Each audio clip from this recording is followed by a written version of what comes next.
So we are already a day through chapter 7 now. We've got to see our first look at some scrim sessions, what the meta is going to be looking like, as well as MrSavage has officially announced his brand new duo. We're going to be going over everything in today's video. Real quick before this video starts though, please subscribe to the channel if you guys are new, as we try our best to upload daily competitive content for you guys. If you guys want to support me even more, far and away the best way to do so is by using code KDOG in the Fortnite item shop. We shout out to people every single video who deem me proof of them using my code. Shout out to these two people on the screen right here. Thank you guys so much for supporting the channel. Without further ado though, let's start this off with just some chronological order of what happened with MrSavage and Yapco and how it led him to his brand new duo. So last night we talked about this already, but Panzer ended up tweeting out painted palms with Yapco, officially announcing that Yapco has dropped MrSavage and MrSavage was now looking for a duo. After that, Savage just went on to tweet looking for a duo, and it was just him quote tweeting his original looking for a duo tweet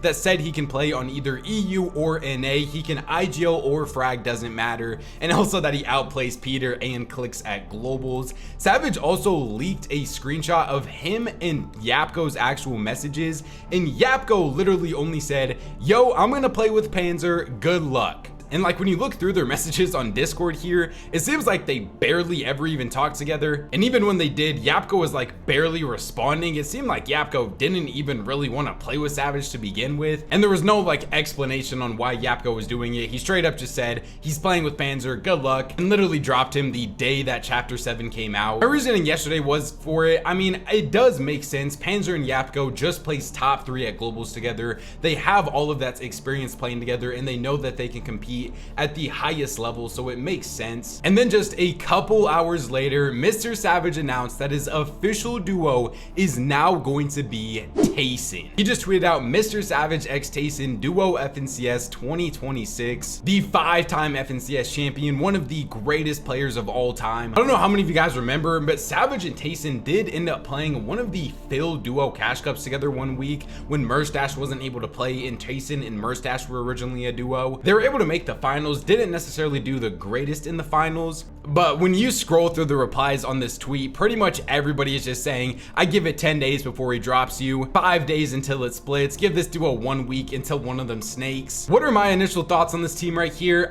If you guys watched yesterday's video when I said what MrSavage needs in a duo, I said that he needed a fragger to complement his playstyle because MrSavage is a very good fighter for being in IGL. But I feel like in all fairness to him, and if we're just being real here, when you're comparing MrSavage to like other fraggers, there is still a pretty clear gap between even just his last teammates that he played with when he was in trios. You could tell the difference between Chap and Savage in terms of fragging and fighting. And so while everybody says that like, oh, Savage is a good fighter, he can be a fragger if he wants to, I still feel like there is a bunch of other fraggers on EU especially that still pretty much clear him fragging wise. And I mean, I don't expect Tayson to be the fragger in this duo. When we're talking about duos though, it is a lot less role based, I guess you could say, because both Savage and Tayson could like co-IGO this. They could both look for frags together, and they could just be smart enough and be able to make it to enough in games consistently. It doesn't matter if they aren't necessarily all that there fragging wise. I think the thing with this duo though that we all have to realize is this is not like a set in stone, locked and loaded official duo for all of next year.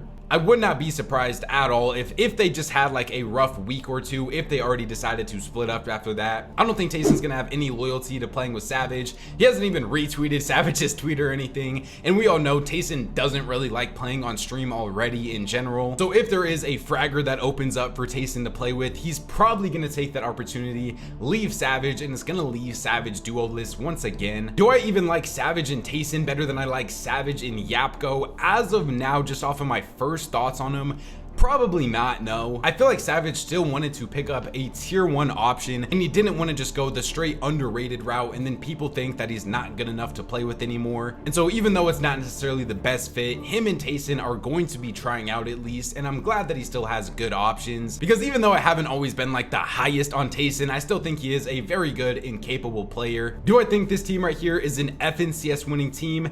As of right now, I would have to probably lean more towards no. But like I was also saying with the Ferdoxy and Queasy duo, I would be very happy to get proven wrong by these guys right here, and I hope they're able to perform well. Let me know what you guys think about them in the comments below though. Let's actually move on to how the first scrims of chapter 7 went. Alright, so we'll start off on EU, and I just wanted to give some updates on some things that ended up happening. So Shark and Teeny have decided to leave the Loop Labs to now land at Wonky Land. So they're leaving a triple contest that was originally supposed to be between Ferdoxy and Queasy versus Shark and Teeny versus Pixie and Swizzy to now just go in single contest versus Eyedrop and Marius. A lot of people want to say that this POI right here is better than Loop anyways, so it makes sense why they would do this. We even see Ferdoxy replying right here. I also do want to show what the first scrim session map looked like, so you can kind of get a representation on where all these pros are landing at. If you missed my video yesterday, obviously we see like Pixie right here dead center at Loop with his duo of Swizzy now,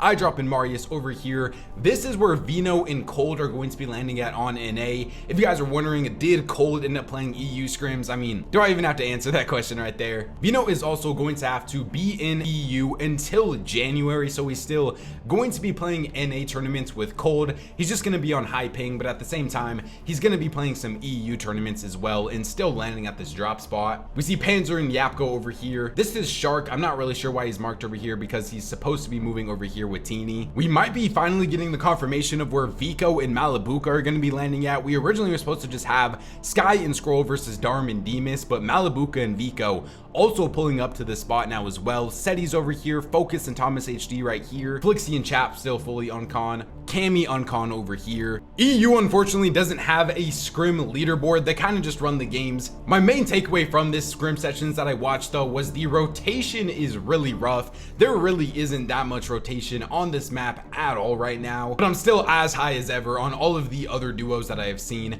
MrSavage and Tayson also didn't play together if you guys are curious, so we still don't yet know where they are going to be landing at. Now for how the NA scrims went, we actually do have a leaderboard for this. Session 1 was definitely the most stacked session because in session 2 we literally even saw Peter like get off early to play Valorant, but Clix and Higgs ended up winning session 1. They got a 6 elim 13th, 4 elim 2nd, and a 5 elim 7th as well. Higgs also had a very crazy solo clutch in the second session 2. They are still looking very good, very consistent. You can tell the duos that have still been playing together, grinding together compared to some of the teams that have been taking a break. Kanata and Arc finished in second place. No, Arc is still not on 0 ping. He's probably not going to be on 0 until FNCS time, but they did have 3 top 10 placements and 15 total elims. Mason and Noxie in third, Rapid and Threats in fourth. Their best game of the day was a 9 elim third. The brand new duo of Ritual and Agers got second place in one of their games with 11 elims. Also a very solid showing from them. In both sessions, Epicwell and Pump were able to do pretty good.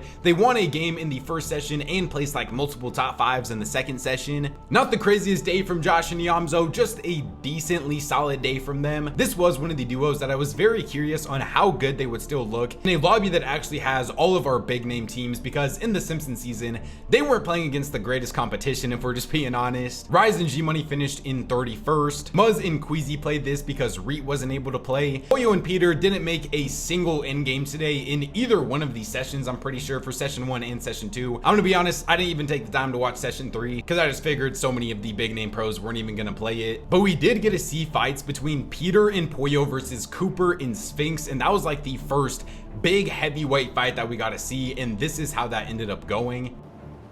Pollo versus Cooper and Sphinx. Our first high tier 2v2 of the season. Oh, he caught Cooper lurking.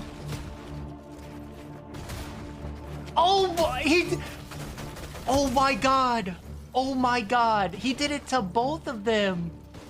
Now, am I like worried about Peter and Pollo going into the future based on one singular scrim session? No, I think it is still a positive sign that they're at least playing scrims now. They're playing together. We haven't even seen them compete in like any duos things in such a long time now that it does show that they are taking things more serious now. There was some weird glitches going on with the scrims today where like the zones were pretty messed up. I don't think this is like an intentional change or anything. And I also saw a lot of people asking on if it's the new or old Surge. It is the new Surge. The the new surge, we got to stop calling it the new surge. It's literally just the surge that we have now with the net damage, so the amount of damage that you deal versus the damage that you take. We did see teams like Peter and Pollo be under surge a couple of the times, but as of now I still expect them to be just fine. We didn't get to see obviously any like cold and Vino on either NA or EU scrims. Maybe we see them in some scrims throughout the week, but I really wouldn't be surprised at all if we didn't see them till tournaments. We also didn't get to see any of Acorn in bolts today. The teams that I was probably most impressed with is still Threats and Rapid. I said these guys were the best duo in the post global season, and they still look to be performing well even in chapter 7 now. I'm very excited to see what they can do,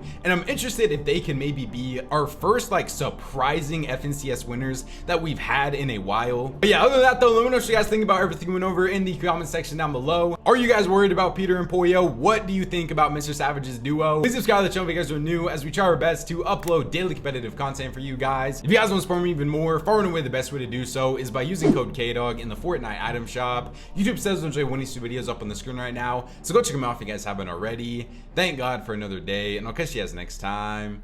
Peace out.